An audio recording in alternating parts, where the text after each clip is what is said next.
Bonjour à tous, bienvenue dans cette série de vidéos dédiées à la digitalisation des industries. Je suis Alain Lehégarat, architecte au Centre d'innovation parisien de Microsoft.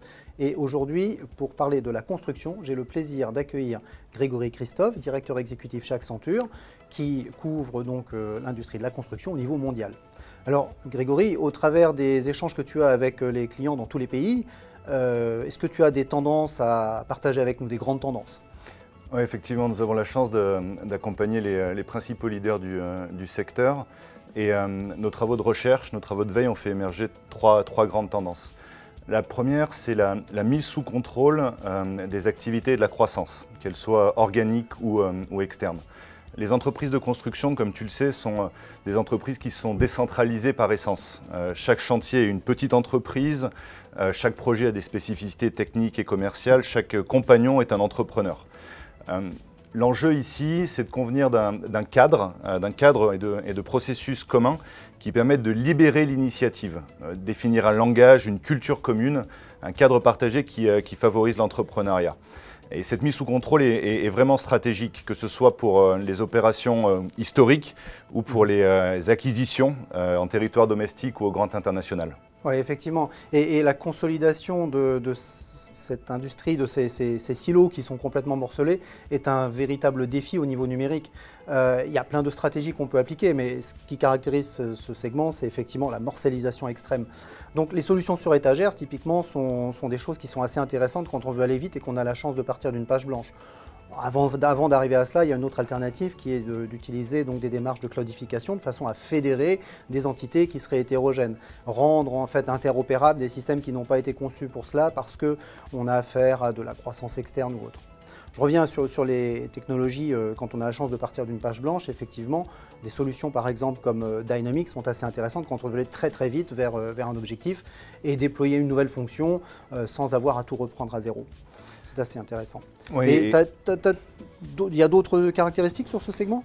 Pour rebondir sur ce que tu dis, la deuxième tendance que l'on voit fortement dans le secteur est liée en fait à l'activation des bénéfices du digital pour les entreprises de construction.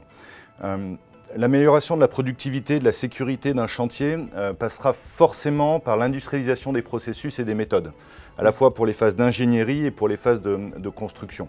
Et donc pour les entreprises, pour nos clients, tout l'enjeu c'est de bénéficier du digital pour mieux travailler, pour mieux collaborer en écosystème.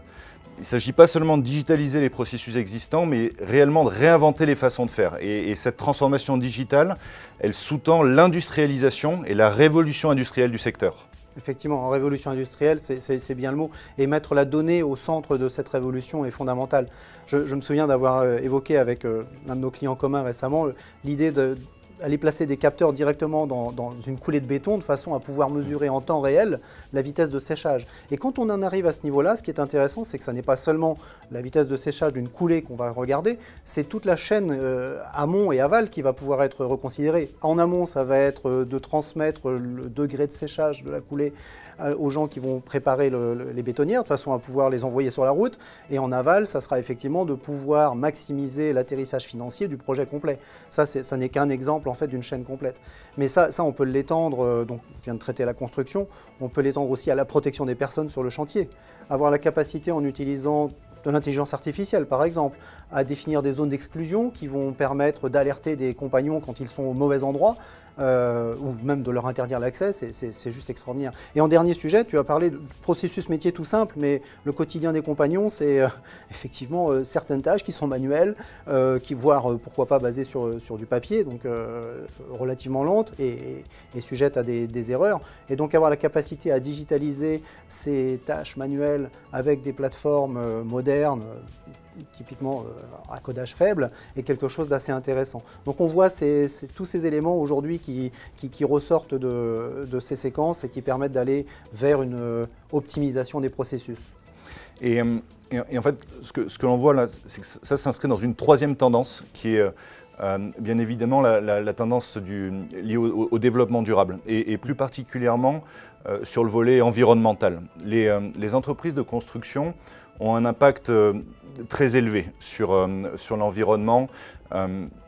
Et ce que l'on voit apparaître, c'est d'un côté la volonté, de par ces entreprises, de répondre à des nouveaux cadres réglementaires, aux attentes justifiées de la part des usagers, et de l'autre, la nécessité pour ces entreprises de s'inscrire dans les attentes des donneurs d'ordre, à la fois sur le plan technique, davantage de normes, et sur le plan commercial et financier.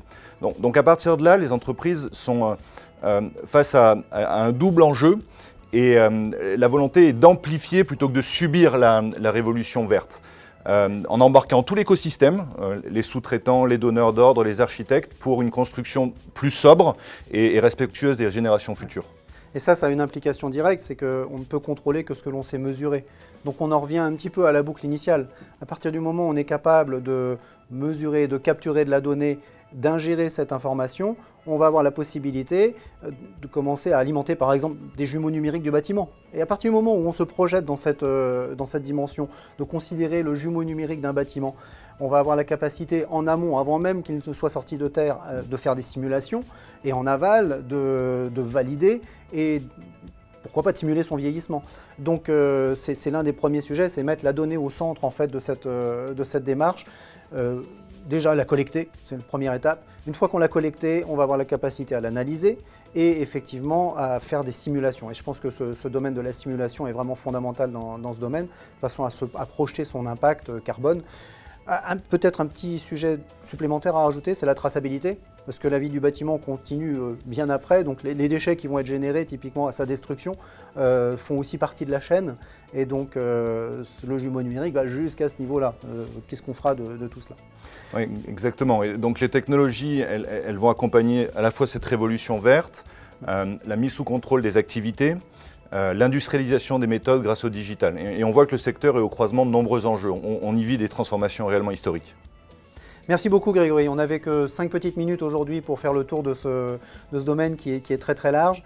Je vous encourage donc à nous contacter directement sur LinkedIn si vous le souhaitez, ou bien alors à prendre un rendez-vous au centre d'innovation Microsoft pour aborder chacun de ces sujets dans plus de détails.